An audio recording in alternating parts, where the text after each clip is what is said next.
The sky didn't just swallow all the light, it began dumping thick snowflakes that didn't melt when they hit the ground and foliage. But worse, it obscured the path ahead. They were in the woods, far from home or the next town.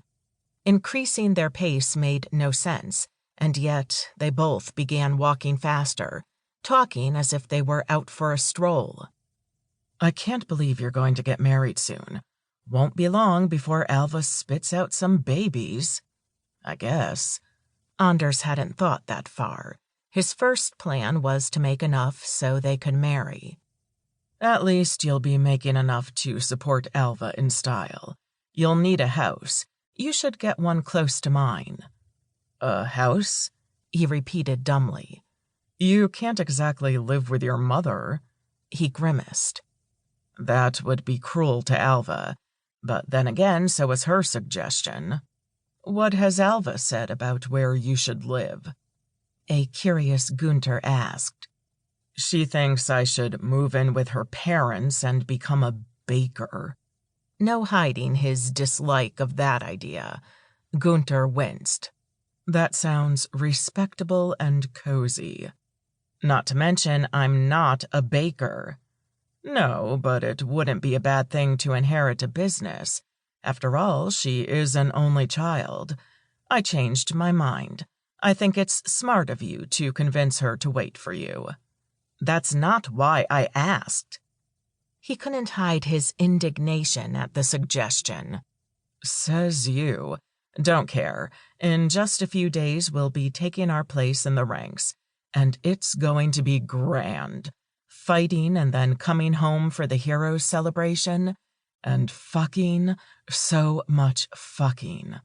Guntar's tone was vulgar, and Anders imagined he leered.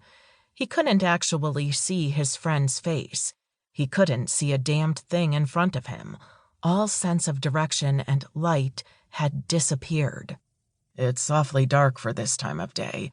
I can't see shit," Anders declared, stepping in front of Guntar to stop him. "So it's not just me? I was worried I was drunk." Guntar squinted, his face inches from Anders but barely visible. "How do we know we're going in the right direction?" "We don't." "Maybe we should stop and hope the storm blows by quick?" Guntar disagreed. "Not here. We're too exposed. We need to find shelter. A decent-sized tree to provide a windbreak at the least. A thicket would be best." "What about a house?" Anders murmured aloud. "Is it me, or do you see a light over there?" "Where?" Guntar exclaimed, only to gasp. "It is light. Let's go." Anders could hear his friend huffing as they went through the woods, weaving around trees that suddenly cropped up to smack them, the storm whipping at their exposed skin.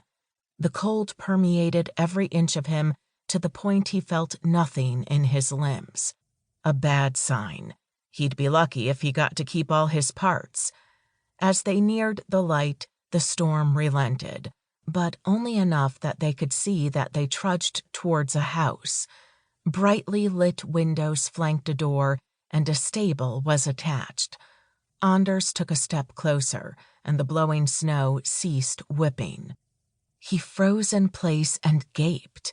At the edge of the clearing, the storm turned gentle, the flakes falling softly, pleasantly, unnaturally, which led to him growling, "Sorcery."